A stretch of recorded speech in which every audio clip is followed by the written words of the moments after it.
தமிழ்நாட்டில் ஸ்டாலின் தலைமையிலான திமுக அரசு ஆட்சி பொறுப்பேற்ற நாள் முதல் நீதிமன்றங்களில் அவமானப்படாத நாளே இல்லை. அந்த அளவிற்கு ஒவ்வொரு நாளும் நீதிமன்றங்களில் குட்டு வாங்குவதையே வாடிக்கையாக வைத்துள்ளது. கள்ளச்சாராய மரண வழக்கு முதல் KN நேரு மீது வழக்கு பதிய உத்தரவிட்டது வரை ஆளும் அதிகார மமதையில் நீதிமன்ற உத்தரவுகளை மதிக்காமல் செயல்பட்டு வருகிறது. அதற்கு பின்விளைவாக அதிகாரிகள் நீதிமன்றம் சென்று பகிரங்க மன்னிப்பை கேட்பதும் தொடர்கதையாகி வருகிறது. அந்த வகையில் திருப்பரங்குன்றம் தீபத்தூணில் தீபம் ஏற்றும் விவகாரத்தில் நீதிமன்றத்தின் கடும் கண்டனத்திற்கு உள்ளாகி உள்ளனர் அதிகாரிகள்.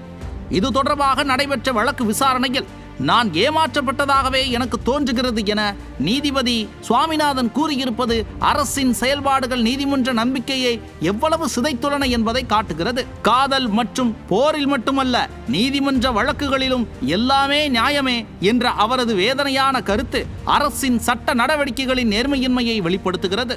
அவமானம் இல்லாமல் வாழ வேண்டும் என்பதே ஒவ்வொரு மனிதனின் கனவு.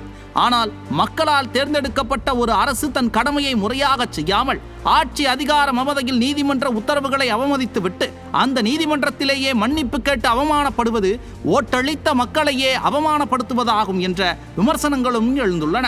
காவல்துறை அதிகாரிகள் நேரில் ஆஜராக வேண்டும் என்ற நீதிமன்ற உத்தரவை கூட புறக்கணித்திருப்பது நிர்வாகத்தின் சட்ட மரியாதை குறைவை காட்டுகிறது. ஆட்சியர் மற்றும் காவல் ஆணையர் தாக்கல் செய்த மேல்முறையீட்டு மனு நீதிமன்றத்தால் தள்ளுபடி செய்யப்பட்டிருந்தாலும் அதனை உச்ச நீதிமன்றத்தில் சவால் செய்யாமல் காலம் தாழ்த்துவது சட்டத்தின் முன் அரசின் பொறுப்பின்மையை வெளிப்படுத்துகிறது.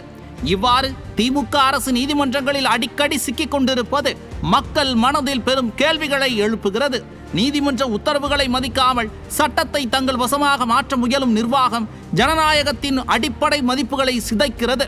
ஒரு அரசின் வலிமை நீதியின் மரியாதையில்தான் உள்ளது. அந்த மரியாதையையே இழந்த ஆட்சி மக்களிடமும் மரியாதையை இழந்து ஓட ஓட விரட்டி அடிக்கப்படும்.